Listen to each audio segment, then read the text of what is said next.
a el doctor Tomás Castro, que nos va a analizar el tema de los tres brazos. Vamos a ver qué piensa Tomás Castro de algo que ocurrió la semana pasada cuando el juez dictó coerción contra los acusados de el caso de los tres brazos. Yo no voy a preguntar, sino que voy a dejar que Tomás desarrolle su parecer y su... Creo que Tomás no es abogado de ninguna de las partes, por eso es que le hemos pedido que opine. Lo mismo que ocurrió con el doctor Fidel Pichardo, quien hizo un comentario muy apropiado. Pero vamos a dejar a Tomás Castro que hable. Adelante. Gracias, Julito. Está bien. Yo, independientemente de que no soy abogado de ninguna de las partes, sí tengo personas, amigas, que han sido afectadas por este hecho. Y en un momento dado también serví como asesor de uno de mis amigos que comprometió su patrimonio personal y familiar en la adquisición de los terrenos de los tres brazos.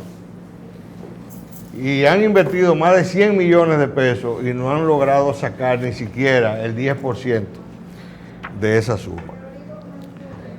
Desgraciadamente en este país a todos se le pone un apellido.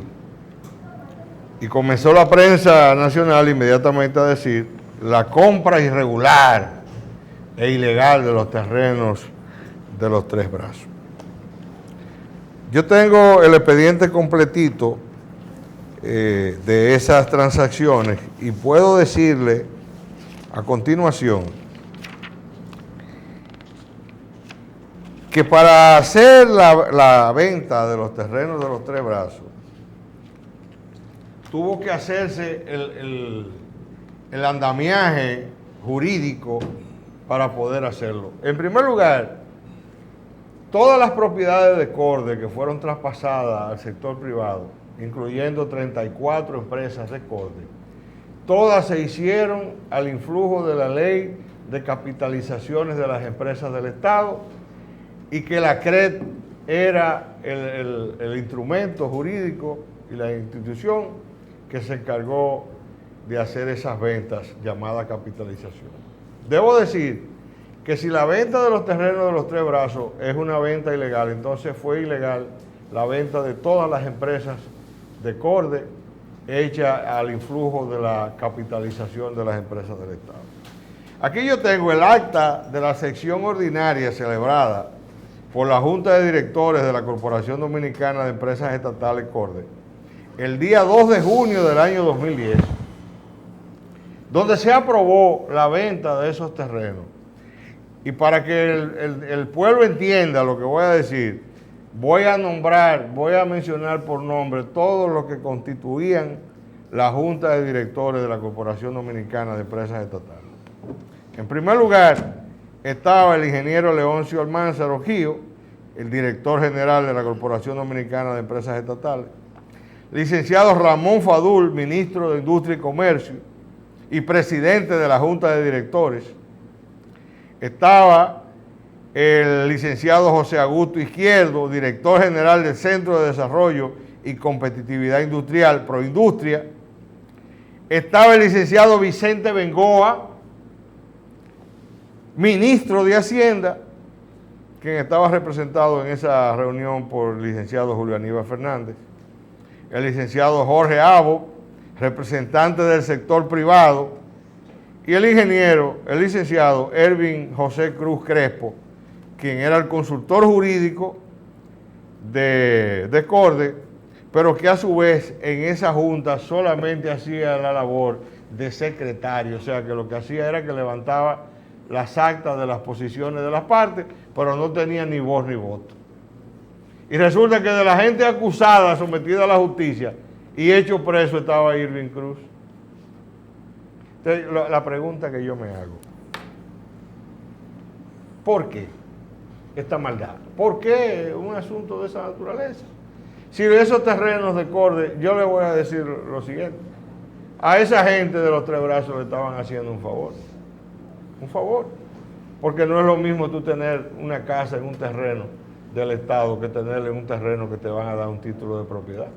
Y el Estado dominicano, a través del Banco de Reserva, estaba sirviendo de garante para los préstamos para que esas personas pudieran adquirir sus terrenos.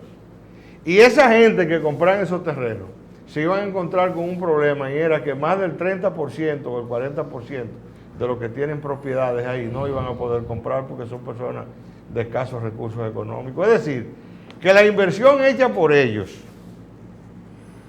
no solamente para la compra de los terrenos, sino para buscar los agrimensores y hacer los deslindes y obtener un título de propiedad de cada porción de esos terrenos, eso salió por más de 100 millones de pesos. Entonces, ¿por qué esta parafernalia? ¿Por qué venir todo para desviar la atención pública de asuntos mucho más importantes que hay en la palestra pública, como son los papeles de Faride, los pagos de Odebrecht y una serie de cosas? Entonces vienen, agarran... Mira, hay una registradora de títulos, en ese caso, que en la cuarta sala de la jurisdicción inmobiliaria, mediante sentencia, le ordena a ella que emita los títulos de propiedad a favor de las empresas que habían comprado los terrenos. Y a esa señora van y la allanan, y la esposan, y la llevan presa al Palacio de Justicia. ¿Y por qué maldades de esa naturaleza? ¿Por qué? Yo pregunto. ¿Cuál es el sentido? Y los fiscales, no, porque el mediatismo. Y Alejandro Vargas, que es un gran irresponsable también. Por eso es que gente como yo no puede ser juez en este país. Y por eso gente como yo tampoco lo buscan de abogado para casos como ese. ¿Tú sabes por qué? Porque todo el mundo lo que quiere es resolver los asuntos de carácter políticos. Ahí no quiere que se mencionen a ninguna de esas personas que aparecen en la Junta, donde se aprobaron esas ventas. Ni quiere que se diga tampoco cuáles son las personas finalmente beneficiarios de las transacciones, que son políticos, que están encumbrados en altas posiciones, que no fueron capaces ni siquiera de ir al tribunal a darle respaldo a la gente que en sus nombres hicieron actuaciones para la compra de esos terrenos. Entonces, yo no soy un irresponsable, yo no soy un charlatán. Aunque no me hayan contratado por las razones que yo estoy exponiendo aquí, porque si me llevan a mí a un tribunal, todo esto que yo estoy diciendo aquí yo lo hubiese dicho ahí, y pongo en ridículo a los fiscales, y pongo en situaciones difíciles al juez. Entonces, no, Tomás Castro no. Tomás Castro no se puede llevar ahí porque Tomás Castro va a decir la verdad y a este país parece que le tiene miedo a la verdad. Señor, ¿usted sabe lo que es poner a la gente del DNI 4 o 5 días custodiándole la casa de Erwin Cruz para ir a hacer un allanamiento y apresarlo y humillar a esa familia y todo eso? Ese señor ni siquiera secretario de la Junta, que lo único que hacía era levantar las actas, que no tenía voz ni voto. ¿Por qué no llamaron a Vicente Bengoa? ¿Por qué no llamaron a Fadul, a Monchi Fadul?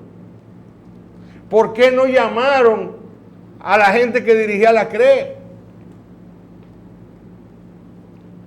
Reitero, si el Estado quiere recuperar los terrenos, que los recupere, por la buena, por la mala.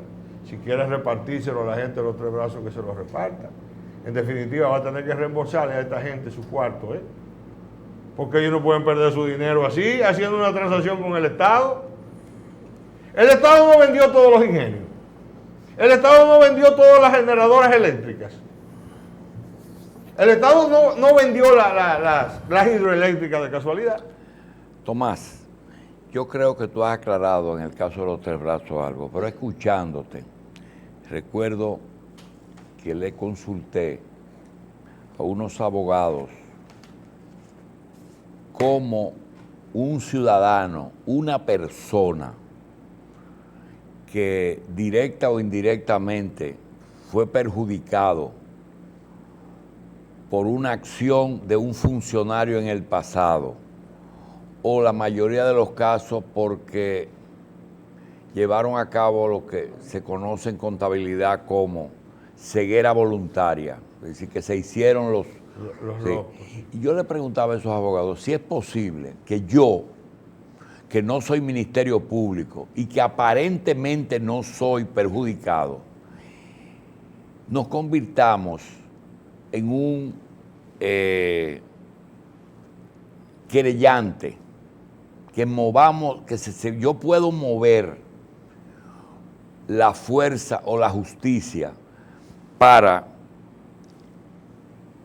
colocar de nuevo algunos casos que son los más importantes que han ocurrido aquí en los últimos 70 años. Por ejemplo, tú al final de la exposición dijiste que los casos de la capitalización de la empresa pública aquí nunca se han discutido. ¿Cómo terminó el CEA? ¿Cómo terminó CORDE? ¿Cómo terminó la CDE? ¿De quién eran las plantas de la CDE? ¿En manos de quién están? ¿Se vendieron como chatarra? ¿Se le entregaron al sector privado? Las propiedades de CORDE, muebles e inmuebles. Y hasta señalado, le he dicho a Machi en más de una ocasión, coge la 30 de marzo y vas a encontrar 3 o 4 empresas que no se sabe ni de quiénes son ni cómo llegaron a esas manos. La Caribbean, el Atra, Caribbean Medical, pero te meten la Máximo Gómez y ocurre lo mismo. Y te meten la feria en una cosa que era del Estado. La refinería de sal la convirtieron en grandes edificios comerciales. Y la marmolera, y la fábrica de cemento, y pintura, y batería. Pero el cuento es el siguiente. Hay otras cosas que me dicen, eso prescribe. Por ejemplo, se supone que cuando apresaron y condenaron a uno de los 10 o 12 narcotraficantes convictos y confesos, el Estado o Estados Unidos, en el caso de los que eran binacionales, tomaron sus... Sin embargo, aquí la mayoría de esos bienes están en manos de no sé quién ni no sé cómo, ¿verdad? Hay familias que vienen al programa y me dicen, mira, mi familiar fue acusado de narcotráfico, fue condenado y no lo dudan, ¿verdad? Pero pagó.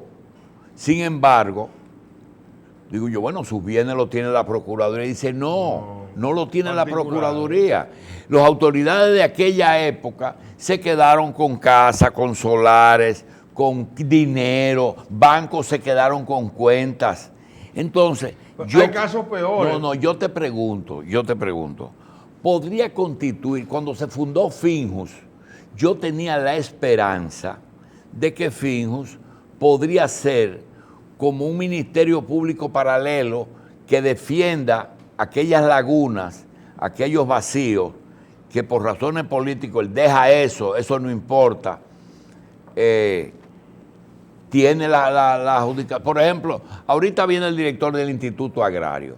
El Instituto Agrario se rige por una ley muy clara, pero esa ley decía en el pasado, y no sé si está vigente, que el Estado le entregaba a un campesino sin tierra una porción de terreno para que la trabaje, y que esa porción de terreno estaba solamente autorizada a producir.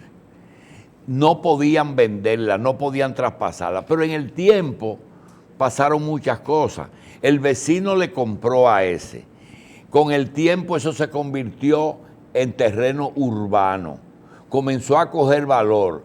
Y nosotros nada más hablamos de Bahía de las Águilas, pero aquí hay miles y millones de metros que no se sabe, y entonces ellos lo que hacen es... Hoy Macao. No, titulan. Titulan y tienen 20, 30, 40 mil, pero no lo pueden hacer todo. La pregunta es la siguiente, ¿eso prescribe? Mire, el Estado, que es el gran leviatán, lo puede todo. Recuérdate que cuando el ajusticiamiento de Trujillo, que vino el Consejo de Estado, se aprobó una ley que fue la Ley General de Confiscación de Bienes. que se retrotraía al comienzo del gobierno de Trujillo. Y todos los bienes que se entendía que eran de los Trujillo, aunque tuvieran a nombre de tercera persona, fueron incautados por el Estado. Sí, seguro. Porque se sabía que la manicera de quién era, se sabía Raintel de quién era, se sabía lo de Corde, de quién eran los accionistas, de las mineras se sabían de quién era. Y el Estado recuperó todo y habían pasado 30 años. Lo que quiere decir que el Estado dominicano, que entiendan bien alguna gente que creen que se salvan porque le han dado archivo o porque le han dado un lugar, el Estado dominicano puede ir detrás de sus bienes en manos de quien esté, no importa el tiempo que pase. Sí, pero si el Estado no lo hace, yo me puedo, por ejemplo, decir, Tomás, tú, el doctor Castillo Pantaleón, Fidel Pichardo, vamos a constituirnos en una asociación, no en un fin, en una asociación de que como ciudadanos la ley permite que uno se querelle. Pero claro que sí. Trataron de mutilar el código para que... Pero no es contra la corrupción, no, de recuperación. De recuperación. Por ejemplo, yo te digo un ejemplo. El caso de Luis Horacio Cano. Luis Horacio Cano, tuvimos presidente que dice, ese yo no lo entrego y esos bienes yo no lo entrego. Pero hoy tú no sabes quién tiene esos bienes. Yo sé quién lo tiene, pero yo no sé qué hacer. Aquí hay aviones y hay barcos que han sido incautados en medio de operaciones supuestamente antidroga, que se lo han quedado. Sí, pero espérate, el problema es que las naves y los barcos, a menos que hayan estado a nombre de un tercero, que él lo haya seguido operando, es difícil porque tú recuerdas que en la Fuerza Aérea habían 50 naves que los fabricantes, si la movían, la cogían. Por tanto, lo dejaron que se dañaran ahí. Eso lo hicieron. Pero lo que tú dices de un tercero, a veces tú dices, yo conocí un narcotraficante que tenía una tía en Nueva York, que tenía una cuenta en un banco de $2 millones, y ella dice, ay, yo no voy a joder para Santo Domingo para que me vayan a coger presa. Y perdió los cuartos. Ahora, lo perdió ella. ¿Quién tiene esos $2 millones? ¿Quién lo tiene? El Estado. El Estado. ¿Y en qué estado de la confiscación de ese banco y de esa cuenta aparece? Eso alguien cogió, se dio cuenta y... Posiblemente. Hay casos aquí. Tú sabes lo que pasó aquí. Yo una vez encuentro un abogado en la capital, era el año 69, 8 años después que mataron a Trujillo. Y mira lo que yo... ¿Qué usted hace aquí, doctor? Dice, yo vengo aquí a reclamar una herencia de un depósito que tenía un Trujillo en un banco. Digo yo, no, eso es el decreto de destrujillización. Dice, no, óigame lo que pasó.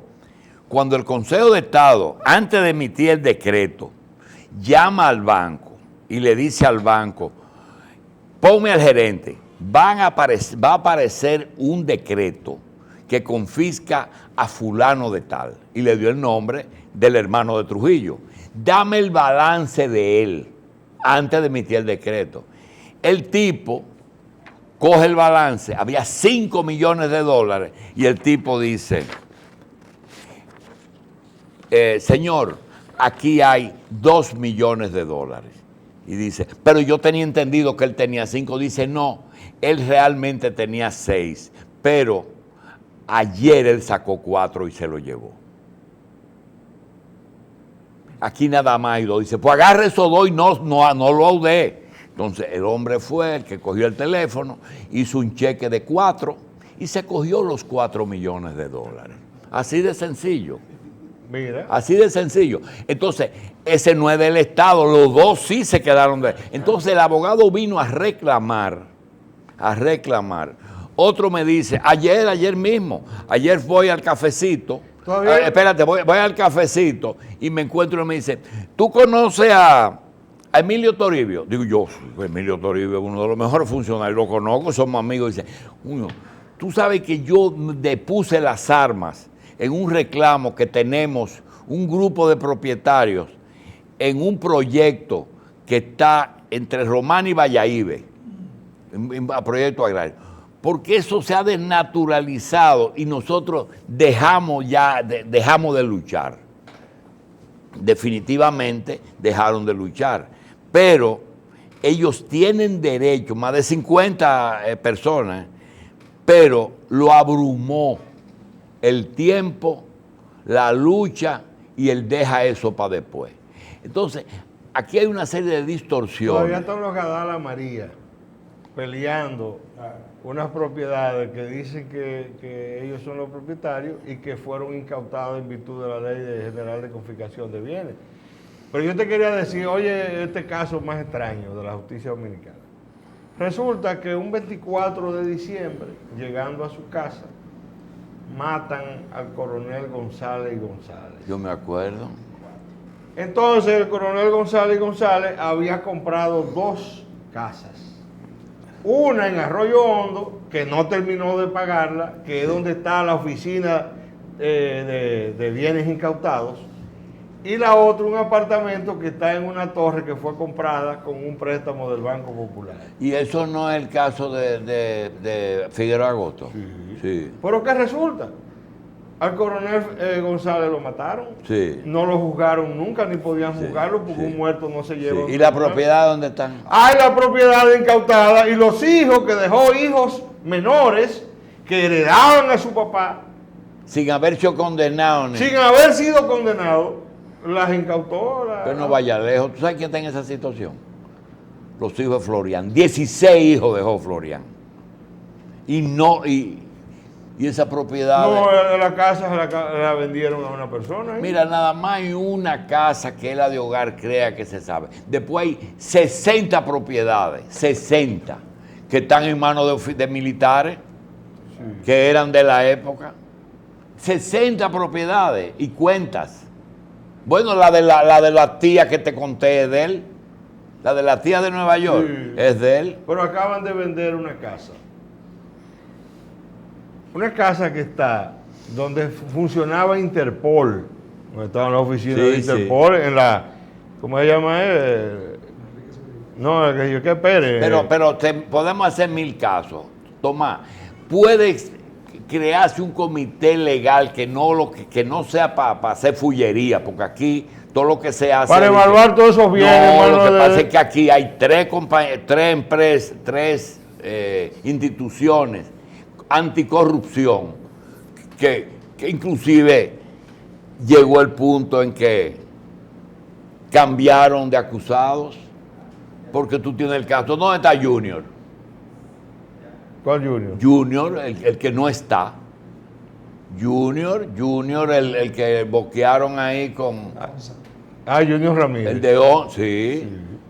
¿Dónde está Junior? No, enterrado. Pero Junior tiene una institución de esa. Sí.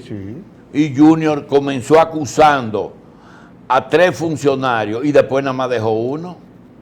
Sí. ¿Sí o no? Sí, claro. Él tenía a Víctor y a Félix. Sí, es cierto. ¿Verdad? Y terminó y diciendo... después desistió de una de las querellas. Entonces, mira, yo no quiero entregar. ¿Se puede hacer una institución? Claro que sí. Es más, en la mayoría de las instituciones de los países del área se han creado comisiones de verdad para investigar actos de corrupción, así como violaciones de derechos humanos. Y en República Dominicana, mira, aquí no se... ¿Y por qué los consejos, que se supone que son los que dirigen las instituciones? Aquí hay bancos que quebraron, que jamás se mencionaron los directivos. Sí. ¿Sí o ni no? Los gerentes. Ya. Ni No, ¿quién era el principal gerente de Baninter? Hipólito le entregó 519 millones de pesos a ese señor y lo sacaron. Váyase para Miami. Pero oye, este caso que yo te voy a decir. ¿Se ha mencionado alguna vez las personas beneficiarias de las adquisiciones de las empresas del Estado? Eso es lo que te estoy diciendo. ¿Dónde están las empresas del Estado y cómo llegaron esas manos. Pero no vaya lejos, las tierras del CEA. Las tierras del CEA. Yo espero que ese expediente de la inmobiliaria del CEA salga, ¿verdad? No va a salir porque este país yo te voy a decir lo que es. Una vez, una persona que trabajaba con Joaquín Balaguer, que era secretario Balaguer, que le tomaba nota, dictado y cosas, me confió a mí que Balaguer le llamó un día y le dijo, mira, mandé a buscar las auditorías de la gestión de Peña Gómez en el ayuntamiento. Ajá, ¿y qué pasó? Dice, no va a ser presidente nunca de este país. Y el tipo le dijo, ¿y por qué, doctor? Demasiado honesto. Demasiado honesto. La historia de este país es la historia del saqueo. Bueno, y todo el que ha venido ha hecho prácticamente lo mismo. Deja abierto eso. Hoy nos limitamos a los 3 brazos y el cuarto brazo lo dejamos para después. Debo decirte, Jorito, que cualquiera de esos amigos que no tengan temor. Porque a mí, en principio, yo asesoré a algunas personas con algunos temas. Sin embargo, cuando lo someten, ni siquiera me llaman. Porque tenían miedo, porque entonces los círculos políticos que están detrás de eso, no, tú no ves que son los mismos abogados en todos los procesos. Y si los mismos abogados. Y si yo te digo a ti que hay acusados que no tienen para pagar un abogado, ¿tú me lo creerías? Yo lo defiendo de gratis. No, yo no estoy diciendo eso. Yo sé que... No, yo sé. Pero tú sabías que hay gente que inclusive si tiene abogado es porque algún amigo se lo está pagando. Sí, yo lo sé. Bien. Tomás, nos vemos la semana que viene. Bien, vamos a hacer la institución esa. Vamos a trabajar. Para la recuperación de las cosas. Vamos a hacer una pausa y venimos con un invitado.